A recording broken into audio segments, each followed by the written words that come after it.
आज पूरे भारतवासियों को, संपूर्ण विश्व को यमुना महारानी भूमंडल पर आई थी, जैसे गंगा पृथ्वी पर आई थी।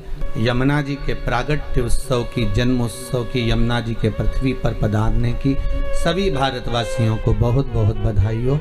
श्याम सुंदर श्री यमुने महारानी की जय। माँ यमुना आपके जीवन का सुख प्रदान करे। आज पूरे भारत की भूमि पर आज का जो दिन होता है, नवरात्रि का जो छठा दिन होता है, यमुना महारानी के प्रागट्य का रहता है। इसलिए छठे दिन के पहले पंचमी, छठ और सप्तमी, ये 3 दिन ऐसे रहते हैं कि इस बीच में जो माता कात्यायनी का दिन होता है और यमुना जी का प्रगट दिवस होता है, इस दिन जैसे एक नदी का संचार भूमंडल पर आता है, तो थोड़ा ना थोड़ा प्रत्येक देश में, प्रदेश में चारों तरफ थोड़ा थोड़ा हवा का संचार रहता है। थोड़ा थोड़ा ऐसा लगता है कि मौसम चेंज हो रहा है, पानी के छींटे जैसा रहेगा, थोड़ा हवा का संचार बना रहेगा। ये सब क्रम रहता है, जो नियम बना हुआ है शास्त्रों का वैसा। क्योंकि पटरानी जब यमुना देवलोक से उतर कर इस मृत्यु लोक में आती है, तो उसका एक आदर, उसका एक सम्मान, उसका एक सत्कार होता है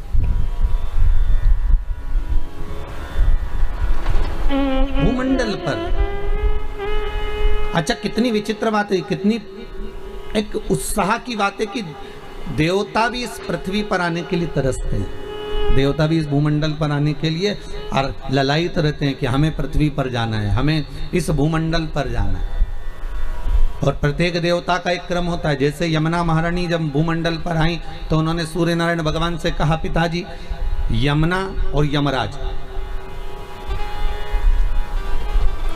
ये दोनों जुड़मा हुए थे माता संध्या के गर्भ से। सूर्य नारायण भगवान की धर्मपत्नी के गर्भ से यमुना और यमराज जुड़मा हुए।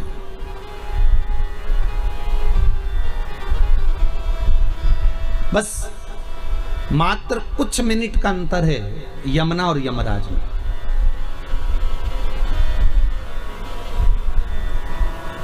यमुना भी और यमराज भी, ये दोनों जोड़े जुड़वा हुए, कुछ मिनट का अंतर।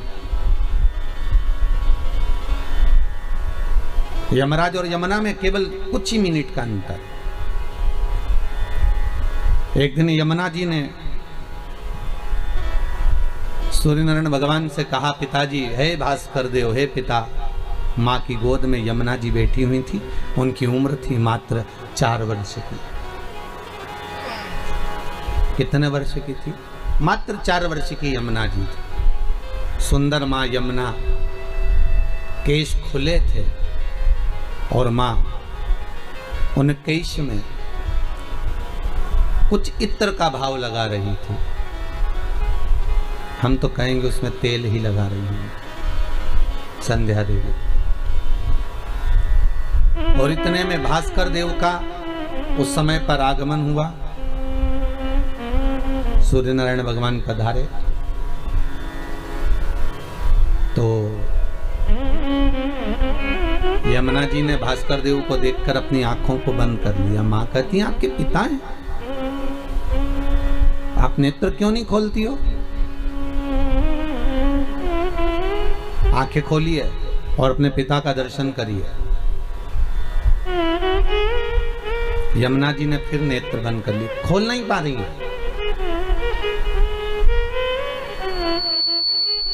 यमुना जी नेत्र नहीं खोल पा रही है। और यमराज, वो भी 4 वर्ष का है। कुछ क्षण की, कुछ ही मिनट की मात्र एक दूसरे में विलंब रहा होगा जन्म में। महाराज,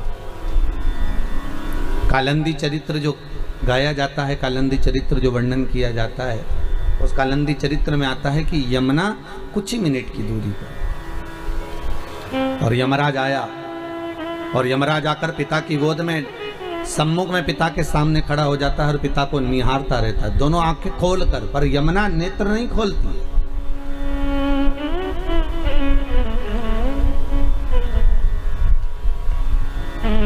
अगर यमराज और भास्कर देव की कथा को हम सुन रहे हैं, तो यमराज और सूर्य नारायण की कथा, बाप और बेटे की कथा सुन रहे हैं, तो यमराज स्वयं सूर्य नारायण भगवान के सामने खड़े होकर बात कर रहा है। मतलब ये सिद्ध है कि बेटा बाप से बात कर सकता है, बेटा बाप के सामने बोल सकता है, बेटा बाप के सामने चिल्लाकर भी बात कर सकता है, बेटा बाप को आंख भी दिखा सकता है, बाप बेटे से बात संवाद कर सकता है, बाप बेटे को चिल्ला सकता है। ये सामने हो रहा है। पर एक घर की जो बेटी है, घर की जो कन्या है, घर की जो छोटी लाडली पुत्री है, उस बेटी का नियम देखिए कितना प्रबल है कि वो अपने बाप को भी देखकर आंख बंद कर लेती है कि मेरा पिता खड़ा है तो मुझे मर्यादा में रहना चाहिए। मेरा बाबुल खड़ा है, मेरा पिता खड़ा है, तो बेटी मर्यादा में आ जाती है, बेटी मौन हो जाती है, बेटी नेत्र बंद कर लेती है। बेटी अगर पिता बैठे हैं तो वहां से साइड में से निकल कर चली जाएगी। बेटी बाप के सम्मुख में नैन नहीं मिलाएगी, बाप के सामने खड़े होकर जीवान नहीं चलाएगी, बेटी बाप के सामने खड़े होकर अपशब्द नहीं कहेगी। जैसे एक पिता ने अपने बेटे से कहा, बेटा, वो बेटा बुलेट चालू कर रहा था, मोटरसाइकिल चालू कर रहा था, स्कूटर चालू करके जा रहा था, तो पिताजी नावे लगे, ये बेटा इधर आ। क्या है पिताजी? मोटरसाइकिल चालू करी, चालू छोड़कर पिताजी के पास गए, हाँ बोलो, अंदर से एक गिलास पानी ला दे। बेटे को गुस्सा आ गया, बेटे की तो शादी भी नहीं हुई थी और क्रोध आ गया उसको बहुत थे, और क्रोध आकर अंदर गया, माँ, ओ माँ। माँ बोली, हाँ बेटा। पिताजी में तो बिल्कुल रत्ती भर की अकल नहीं है, मैं गाड़ी चालू करके जा रहा हूं और मुझे बुलाकर कह रहे हैं कि पानी ला दे अंदर से। मम्मी, पापा को पानी दे देना। और बेटा गाड़ी चालू कर कर गया, भट भट करके वो निकल गया। माँ पानी लेकर अपने पति के पास आई, लो ये पानी पी लो। क्यों? तुम्हारा बेटा तुम्हारा का बाप के प्रति स्नेह है। ये शिव महापुराण में अगर आज यमुना जी के जन्म की कथा निकली है, यमुना के कालंदी के प्रागट्य की कथा निकली है, तो ये कथा द्वारिका खंड में से कालंदी प्रसंग में से मैं बाच रहा हूं। अगर कोई पढ़ना चाहे तो पढ़ सकता। कोई कहे कि यमुना जी का ये चरित्र कहाँ से लेकर आए, तो आप द्वारकाधीश कथा में से कालंदी प्रसंग को निकालकर उसमें पढ़ सकते, उसमें से प्राप्त कर सकते, आप उसमें से निकाल सकते। बेटी बेटी होती है। पटरानी यमुना 4 साल की थी, पर यमुना जी के नेत्र पिता से नहीं मिलाए। आज भी यमुना के नेत्र नीचे ही है। अगर आप लोगों ने कभी यमुना जी का दर्शन करा हो, तो जैसे मेरे श्री जी बाबा के नेत्र हैं, वैसे यमुना जी के नेत्र भी नीचे हैं। यमुना जी के नेत्र सामने नहीं है, यमुना तिरछे नेत्रों वाली नीचे नेत्र है। कटाक्ष यमुना जी के नीचे है।